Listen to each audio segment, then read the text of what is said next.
Hi, thanks for tuning in to Sin's Workshop. Today we're going to be discussing Seven Deadly Shadows by Courtney Alameda and Valynne Maetani. So, a little backstory. This book follows one Akira Fujikawa, who has always been a girl on the fringe. She is bullied by her peers, and she works at her father's shrine, where she trains to be a priestess. She also has a gift where she can see the otherworldly creatures around her. Often ignored by her family, the only place she finds solace is at her grandfather's Shinto shrine. But then it is attacked, and her grandfather is killed by a vicious band of yokai demons.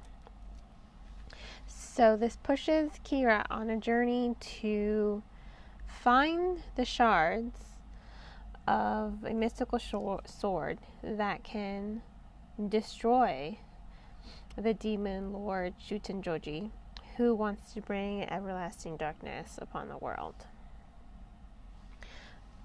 Just so you guys know, I am joined here by my 6-month-old son, who is on the floor doing tummy time with his Darth Vader plushie.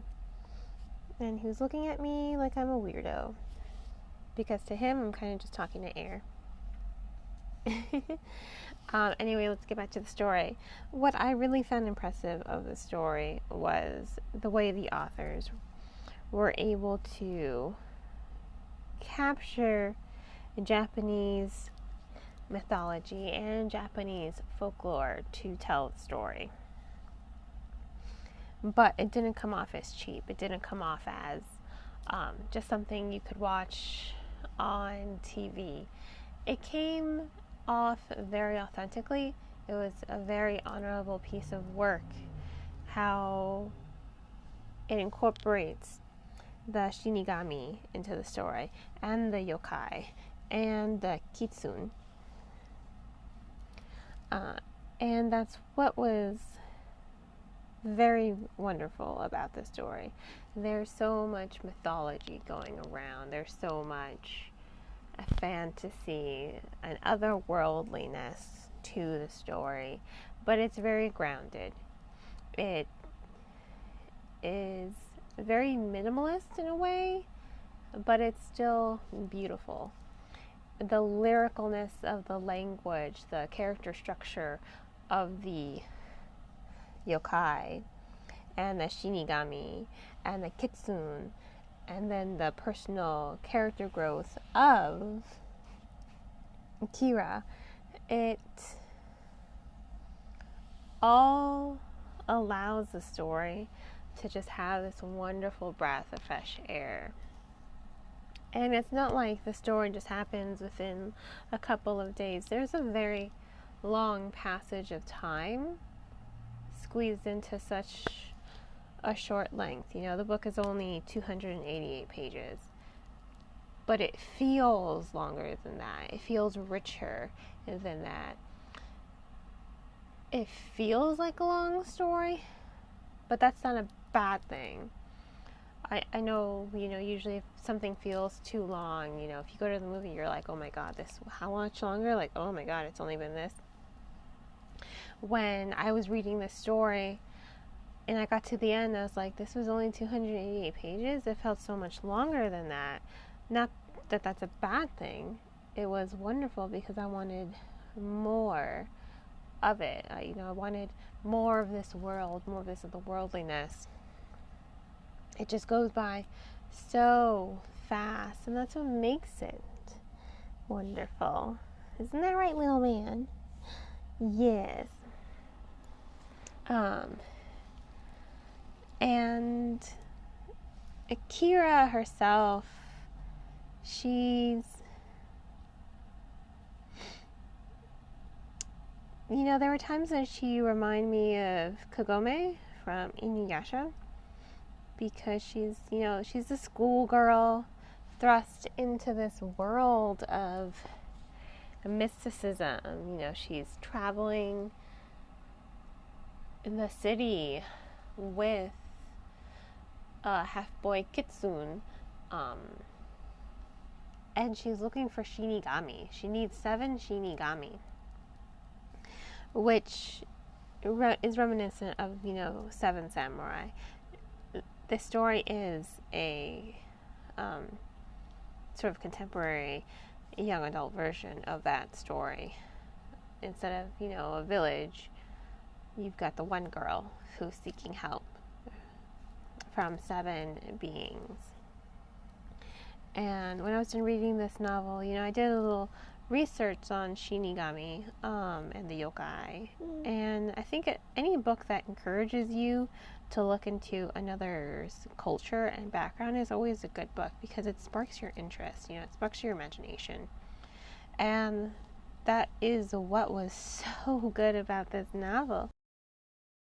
And that's why it was wonderful, because it had such a richness to it, such a lyrical language, and amazing character growth. I mean, Kira, she's just amazing. She starts off not bland. She's not bland. She's reserved. There we go. Reserved in the beginning. She's very reserved. She allows herself to get bullied, just to sort of keep the peace, because she feels like she doesn't fit in. She feels like she doesn't have a place. She feels like the only place she has a place is her grandfather's Shinto shrine. And for her to discover her inner strength, to be at peace with her gift, and to finally stand up to her family in a way and say, no, this is who I am. You cannot take this from me. It's amazing, because she doesn't just stand up to her family, she also stands up to the bullies at school. She finds that strength to say, you don't get to talk to me that way. And I think that's always great when anyone stands up to their bully. I always think that's great. And that is what I liked about this novel. Pretty much everything, I guess. It just has such a wonderful way to bring about Japanese culture. And at times, yes, it does resemble an anime. If you watch anime, or if you read manga, this is definitely going to be a story that will pique your interest, because it has all those elements. It has those elements, and it uses those fantastical elements very strategically, with representing the characters, describing them. It's clear, the authors did do their research. They were able to tell the story without diminishing Japanese culture, without tarnishing it, and like I said earlier, it's a very honorable piece of work. The character development is amazing. But what's also great, I haven't touched upon this yet, is the Shinigami.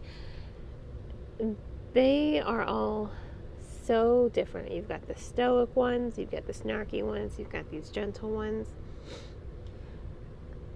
They're all so very different. They all have different backstories that the author sort of glean on. And the fact that they all have different voices does bring something to the story.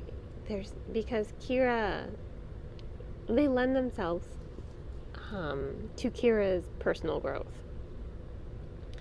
They lend themselves to her growth, and they make it worth the reader's while. Because as much as Kira is, fascinating, as great as her journey is,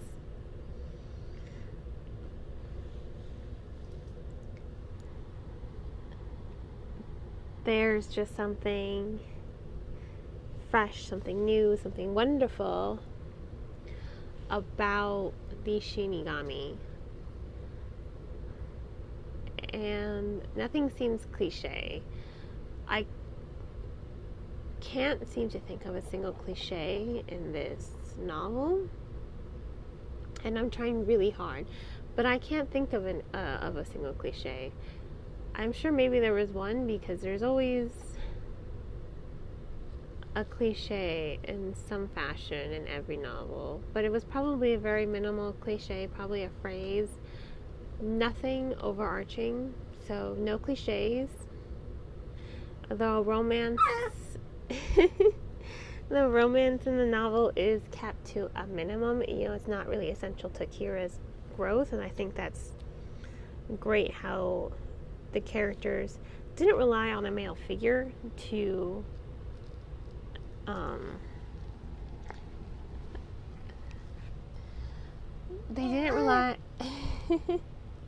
they didn't rely on a male figure to force her character growth, to force her to see how strong she is.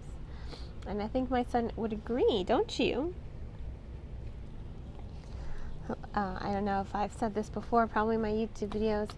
I do read to him every day, so whatever I'm reading on hand, I do read to him. And any audiobooks that I also listen to, I listen to them when he's around. So he knows what I'm talking about. He knows all about Seven Deadly Shadows. In any case, Seven Deadly Shadows is an excellent novel. If you're a fan of Japanese culture, Japanese folklore, and mythology, I would say pick this up. If you love anime and manga, I would say give this book a try. It's beautifully written. It has a wonderful characterization throughout. And honestly, as far as retellings go, I'm a huge fan of retellings as long as they're done well. If there's a retelling out there, I'm probably one of the first people who's going to pick it up.